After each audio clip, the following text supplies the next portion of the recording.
Okay, your question 10.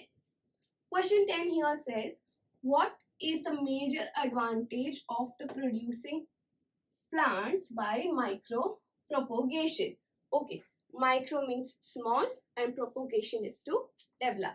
So micro propagation enables us to get unlimited number of plants in a limited space and short time, besides getting pathogen free plants. Okay, so they are small plants which are developed. So small plant will take less space. So in less place, many plants are developed. That is what is micropropagation. Now,